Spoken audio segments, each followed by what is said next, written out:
Hello there, it's Tito, and I'm here to talk about the green card, the process, when is it applied, what are they normally looking for, and everything green card. So be my guest.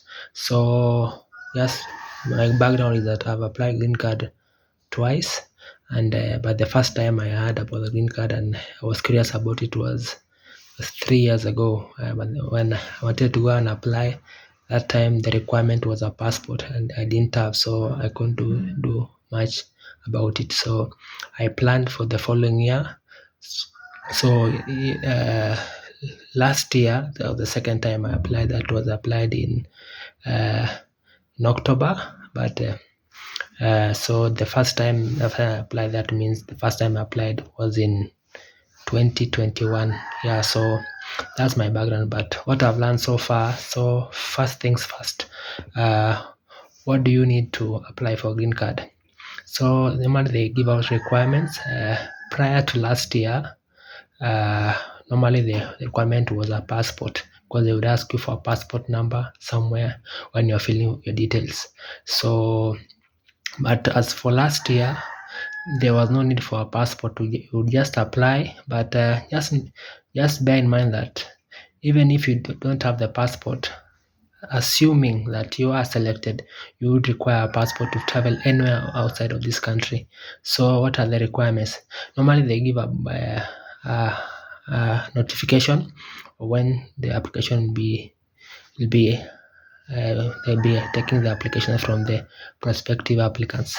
So it's a free application. You can do it on your own, over the phone or over a laptop, or if you don't have that means, you can do it in a cyber. So when do you apply for green card?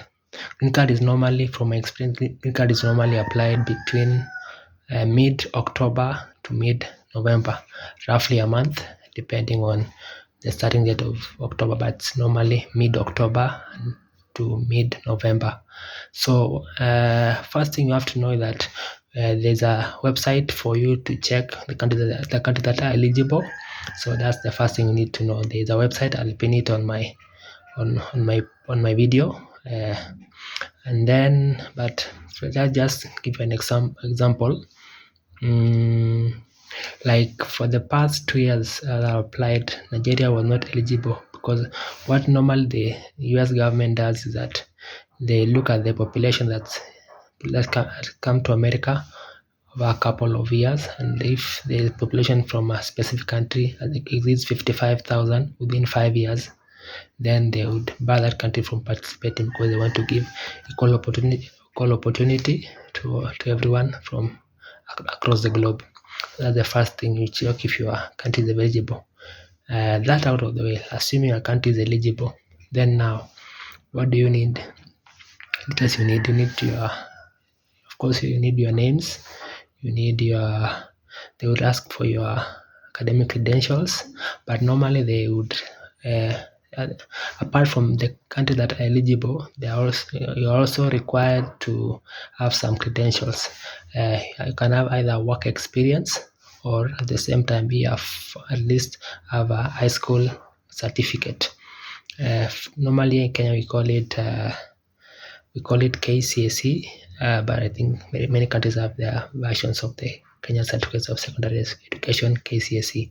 So one would say that you don't normally ask for experience, but you can come to find out that at some point when you go to the embassy, they want to actually depending on what you have filled, if you are selected the form DS260 that you fill, that form your details. So that's why you write your experience, because they also want to know, besides your if you don't if they are looking at your secondary qualifications, do you also have some experience that you are able to bring into the American society?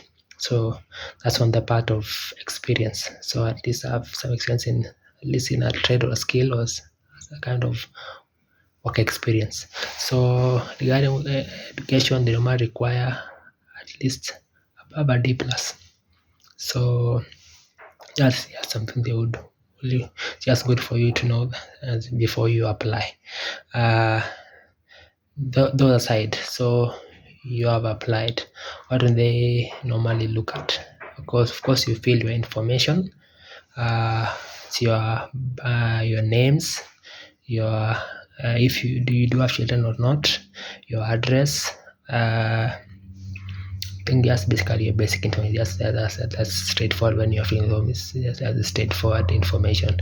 Your email, your phone number, if you have kids, if you have them, by that time they will not require you to produce your birth certificate. But just know that it will be a requirement should you be selected in the later. So requirements normally is, I think the most thing that really gets people to not get selected from my experience that there are requirements for the photo. I've also been that website whereby you look at the requirements for the photos, and that's something you can list modify it to suit the requirement that have been looked at. The photo should also not be more than 6 months. But if you do have a photo that's more than 6 months, how about saving it under a different name so that it appears that it had been taken recently? That's another trick you can do. But if you can afford, go to a good studio, take a good photo, make the photo meet the minimum requirements of the photo, and then apply. So you have applied. What's next? So normally I would say someone else do your stuff. Don't worry about it. Something else like an investment. You are doing it, but it's a 50-50. You can get or cannot get. But let me give you a scenario. People are applying all over the world. So there are so many people. So normally I would like to say that chances of you getting a 19, chances of you not getting a 99%, chances of getting is 1%. So you can imagine it's quite a big gamble. So go on with your life. If you applied, go on with your life. Then after that, when do you expect results? You expect your results May. So that's you are supposed to get your results. But how do you check your results? So you applied, and as you finalize submission, there's a confirmation. There's information given where it has your surname and your name and year of birth and confirmation number. Take a screenshot of that confirmation number, or even take a photo. Just have a record of it, so at least just what you need. That's what you need to check if you have been selected. So they'll ask you for your name, year of birth, surname, confirmation number. So just go to that. But so I think that's the best, because I'm also aware that you can retrieve it to the email. But believe me, getting it from mail was a challenge for me. So I don't know if somebody has a different experience. Kindly let me know. But I think the best is to have your confirmation number with you so that it becomes a bit easier.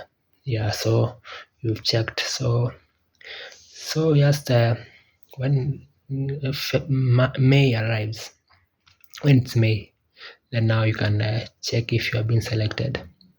Yeah, so that's it. But so the next video, maybe I'll make the video on what do you do if you are selected for the DV lottery.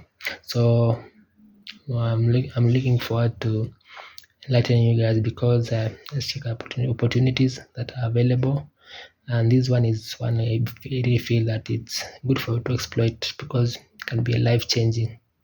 Because I've seen people make a life for themselves abroad, whether be it US, be it UK, be it Europe, be it Canada, be it Australia. So probably doing a lot. So I could take a chance, and hope to see you in my next video. Bye.